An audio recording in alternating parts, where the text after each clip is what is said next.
పిఠాపురం మాజీ ఎమ్మెల్యే వర్మపై జనసేన నాయకులు జన సైనికులు దాడి. గొల్లప్రోలు మండలం వన్నెపూడి గ్రామంలో ఘటన.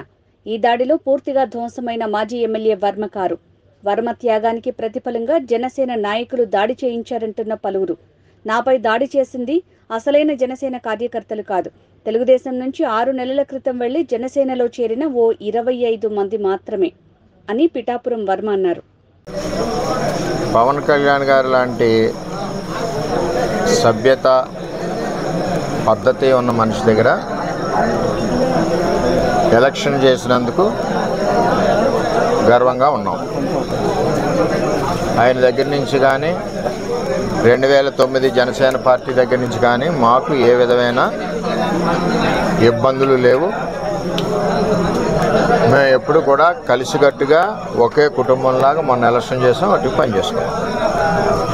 ఏదైతే తెలుగుదేశం పార్టీ నుంచి 5 నెలలు 6 నెలల ముందు వెళ్ళిన 20-25 మంది జనం ఉన్నారో వారిని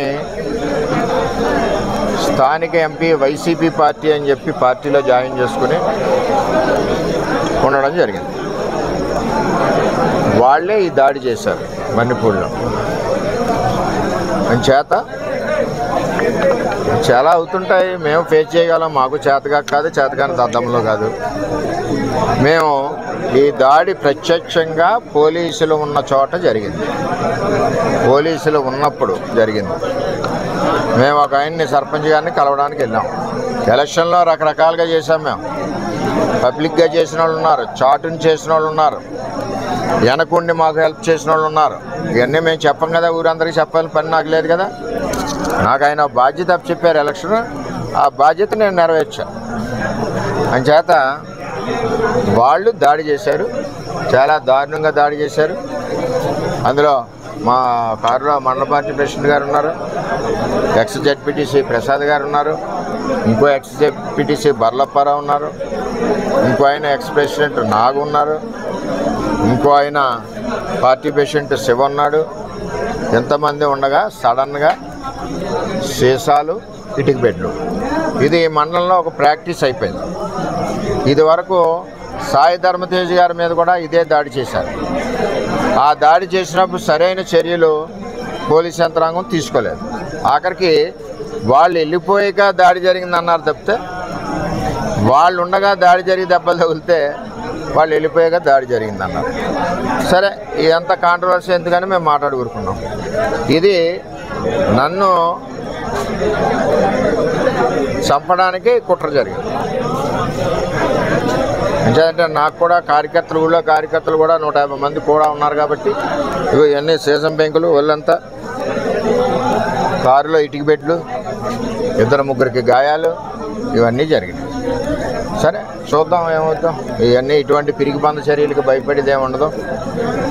వర్మ ఎప్పుడు కూడా 22 ఏళ్ళ నుంచి ఉన్నాడు, ఎప్పుడు కూడా ఇటువంటి వ్యవహారం జరగలేదు. ఈ సంస్కృతి పిఠాపురంలో ఇప్పుడే వచ్చింది.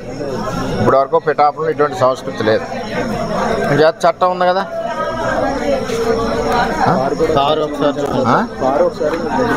కారు కూడా ఒకసారి చూడండి. ఆ కారును కూడా నేను రిపేర్ చేయించిన, ఆ కారుని సెంటర్లోనే ఉంచేస్తా. పోలీసు సరైన నిర్ణయం తీసుకునే వరకు ఆ కారు ఈవేళ ఇక్కడ గెస్ట్ హౌస్ దగ్గర ఉంది, రేపు రోడ్డు మీద సెంటర్లో పెట్టేస్తా లాక్ చేసి. కొత్తగా తెలుగుదేశం పార్టీ నుంచి కొత్తగా వెళ్ళిన జనసేన నాయకులు వన్నెపూడికి సంబంధించి ఇంకా ఉన్నారు. వాళ్ళ చరిత్ర కూడా ఇది వరకు అదే.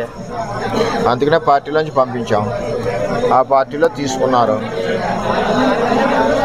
అది ఎవరి పార్టీ వాళ్ళ ఇష్టం, మనం వద్దని అనడానికి వీలు లేదు. సరే, ఏం జరుగుద్దో ఆలోచిద్దాం. మా నాయకులు అయితే కంప్లైంటే వద్దన్నారు, మేము ఇప్పటి వరకు కంప్లైంట్ కూడా ఇవ్వలేదు. అది జనసేన అధినేతకి నిన్నటికి నేటికి కూడా మీరు దేవుళ్ళలాగే కనిపించారు, దేవుడు అనేది అని అంటున్నారు. ఇప్పుడు జన సైనికులు కానీ నాయకులు కానీ విధమైన చర్యలపై తమరు ఏ విధమైన జనసేన నాయకుడికి కానీ 2009 జనసేన తమ్ముళ్ళకి కానీ మాకు కానీ ఏ విధమైన ఇబ్బందులు గొడవలు లేవు. అంతా కుటుంబంలాగా ఉన్నాం. ఏదైతే తెలుగుదేశం పార్టీ నుంచి వెళ్ళిన నాయకులు ఉన్నారో 20-25 మంది, వాళ్ళందరూ మా పార్టీ కార్యకర్తల మీద దాడులు చేస్తున్నారు, మా మీద దాడి చేస్తున్నారు. నా మీద ఫస్ట్ టైం ఈ విధంగా చేస్తూ ఉన్నారు. చట్టం ఉంది కదా, చూద్దాం. మా నాయకులు అయితే ఇప్పుడు వరకు కంప్లైంట్ ఇవ్వలేదు. నాయకులు మా మండల పార్టీ ప్రెసిడెంట్ గారు ఇల్లు చూసి కంప్లైంట్ ఇవ్వాలా. మరి అందరూ కూడా బుద్ధి చెప్పడం అందరికీ చేతనవుద్ది కదా. ఏం చేయాలన్నది వాళ్ళు నిర్ణయిస్తారు. బలంగా పెట్టి మీరు పవన్ కళ్యాణ్ గారు నిర్దేశంలో కీలక పాత్ర వహించారు. ఈరోజు మీరే చెప్తున్నారు ప్రాణాలు కూడా తీయబోయారని చెప్పి అదే జనసేన కార్యకర్తలు వన్నిపూడి గ్రామంలో అంటున్నారు. అసలు ఏంటి సార్ ఇక్కడ సవరణ జనసేనలోకి తెలుగుదేశం పార్టీలోంచి వెళ్ళిన జనసేనకి వెళ్ళిన కొత్త జనసేన కార్యకర్తలని చెప్తున్నాను. ఇది ఎంపీ గారి గ్రూప్. ఇది ఆయన ఇప్పటి నుంచి కాదు, 8 నెలల నుంచి వీళ్ళ ద్వారా తెలుగుదేశం పార్టీ మీద పోరాడుతూ ఉన్నాడు. జనసేన బలానికి పనిచేయలేదు ఆయన ఎప్పుడు. అయినా మేము అతనికి కూడా సిన్సియర్గా ఓటు అడిగాం. అది తెలుగుదేశం పార్టీ సంస్కృతి. అది మీకు మినిస్ట్రీ రాకుండానే ఎలాంటి కొన్ని ఆరోపణలు చేస్తున్నారు. ఏమండి, ఎవరు ఎన్ని కుక్కలు మురిగినా నాకేమీ ఇబ్బంది లేదు. నేను ఎవరికి భయపడే మనిషిని కాదు. 22 ఏళ్ళ నుంచి ప్రజల్లో ఉన్న మనిషిని. నేను ఎవరికి భయపడను.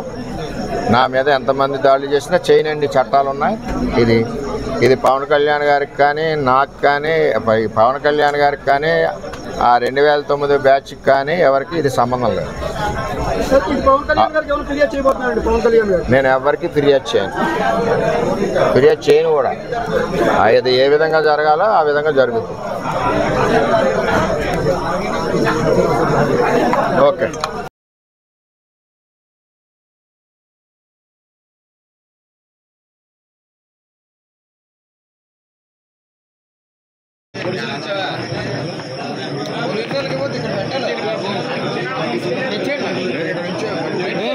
ఇంకో బిడ్డలు పట్టుకెళ్ళిపోయారు. ఫోటో తీసుకో.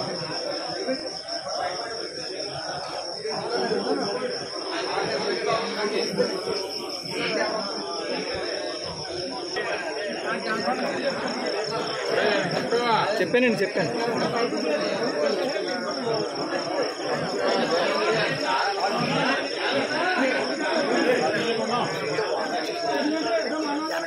వీడియోలో కొట్టడానికి వచ్చారు అంతే.